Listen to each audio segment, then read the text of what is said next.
हम जब भी सफल लोगों के बारे में पढ़ते हैं, उन्हें देखते हैं, तो हमारे मन में ये इच्छा प्रकट होती है कि हम भी उनकी तरह सफल बने।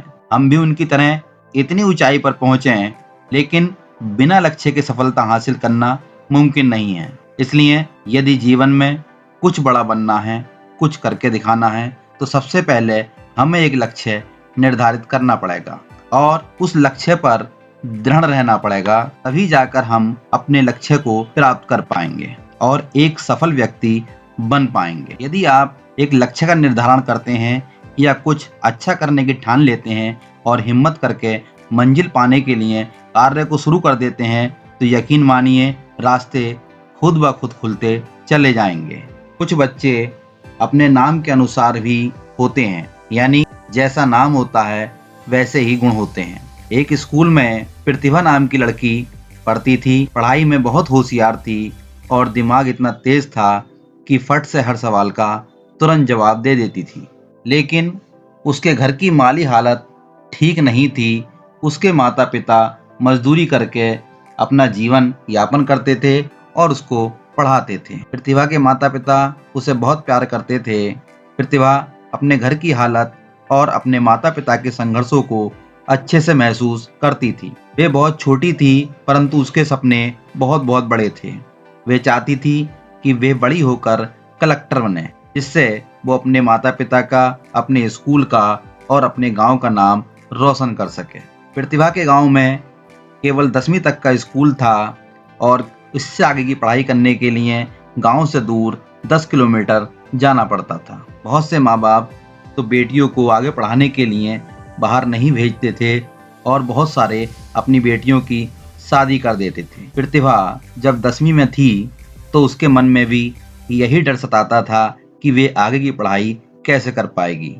या तो उसके माता पिता उसे दूर नहीं भेजेंगे या फिर उसके हाथ पीले करा देंगे। उसके मन में यही डर बना रहता था। प्रतिभा के स्कूल में एक अध्यापक थे जिनका नाम राहुल था।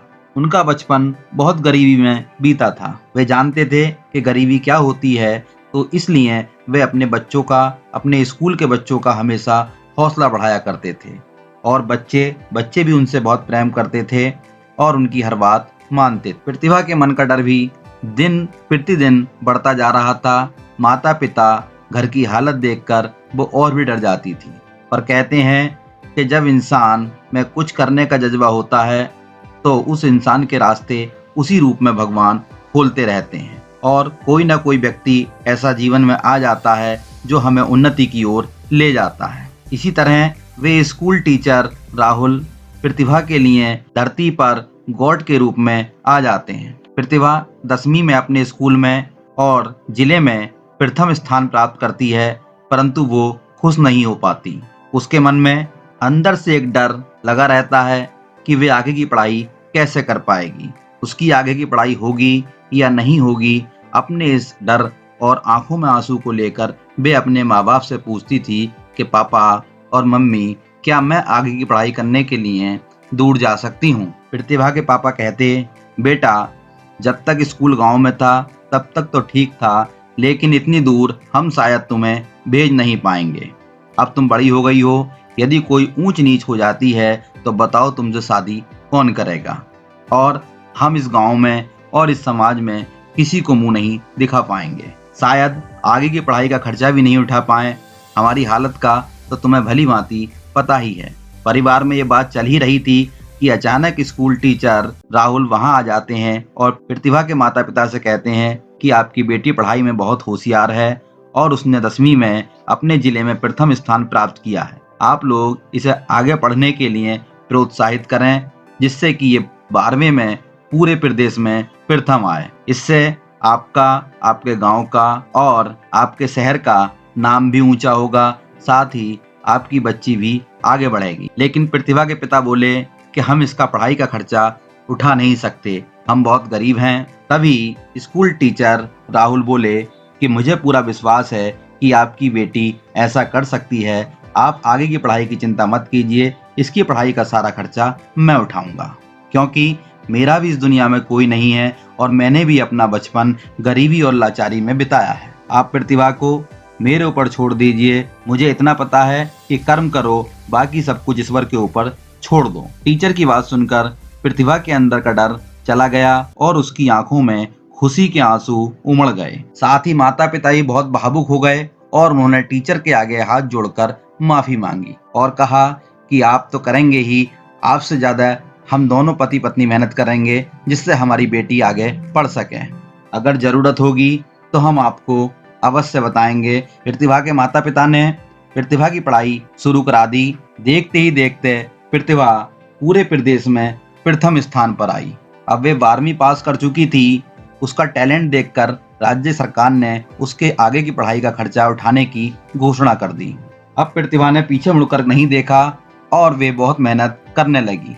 कुछ ही सालों में वे कलेक्टर बन जाती है और इन्हीं दिनों में उसके टीचर का ट्रांसफर कहीं और हो जाता है। अब वो उसके गांव में नहीं पढ़ाते थे, लेकिन टीचर को वो हमेशा याद करती थी और सोचती थी कि आज जो भी कुछ बनी हूँ वो उन्हीं टीचर की प्रेरणा से बनी हूँ। यदि वो उस दिन उसके माता पिता को नहीं समझाते तो शायद वो आज इस मुकाम पर नहीं पहुंच पाती।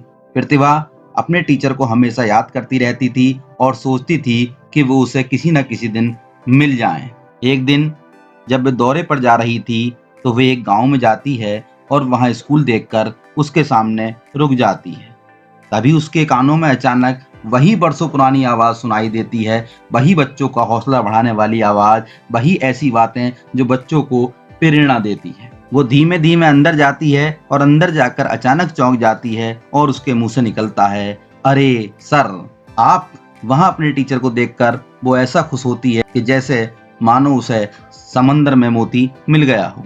टीचर अब बूढ़े हो चुके थे, उन्हें पहचान पाना मुश्किल था। उन्होंने प्रतिभा को नहीं पहचाना, लेकिन प्रतिभा उन्हें पहचान लेती है और उनके पास जाकर उनके पैर छूकर आशीर्वाद लेती है।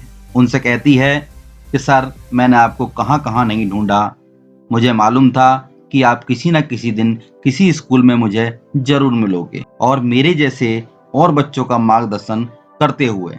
टीचर प्रतिभा को देखकर कहते हैं कि बेटा मैंने तुमको पहचाना नहीं, आप बताएं आप कौन हैं। प्रतिभा की जुबान लड़खड़ा जाती है और वे कहती है, सर मैं आपकी स्टूडेंट प्रतिभा हूँ, जिसे आपने हमेशा प्रेरित किया, मेरे माता पिता को समझाया और मुझे आगे की पढ़ाई पूरी कराने के लिए आप ही ने हौसला बढ़ाया था। और आज मैं जो कुछ भी हूँ या जो कुछ भी बनी हूँ वो आपके कारण ही हूँ। सर आज मैं उस मुकाम पर पहुँच गई हूँ जहाँ पर मैं पहुँचना चाहती थी। सर मैं कलेक्टर बन गई हूँ और आपको मैंने न जाने कहाँ कहाँ न ढूंढा और आज आप मुझे मिल ही गए। मेरा जीवन धन्य हो गया, मैंने आपको पा लिया। टीचर की भी आंखों में आंसू आ जाते हैं। वे प्रतिभा को देखकर बहुत खुश होते हैं और कहते हैं, आज तुम जैसा विद्यार्थी पाकर मैं भी धन्य हो गया, और उसको बहुत सारे आशीर्वाद देते हैं। दोस्तों इस कहानी से हमें प्रेरणा मिलती है कि अगर आप सच्चे मन से किसी काम को करने और बनने की ठान लें तो पूरी कायनात आपकी सहायता करती है और आपको लक्ष्य एक न एक दिन जरूर मिल जाता है। आप कैसी भी पोजीशन में हैं, आप कहीं भी रहते हैं, बस आप अपने लक्ष्य की ओर हमेशा फोकस बनाए रखें। यदि आप ऐसा करते हैं तो एक दिन ईश्वर आपकी सहायता के लिए किसी न किसी को किसी भी रूप में जरूर भेज देता है, जैसे प्रतिभा के लिए उसके टीचर राहुल को भेजा था। ये कहानी आपको कैसी लगी कमेंट बॉक्स में कमेंट करके जरूर बताइएगा।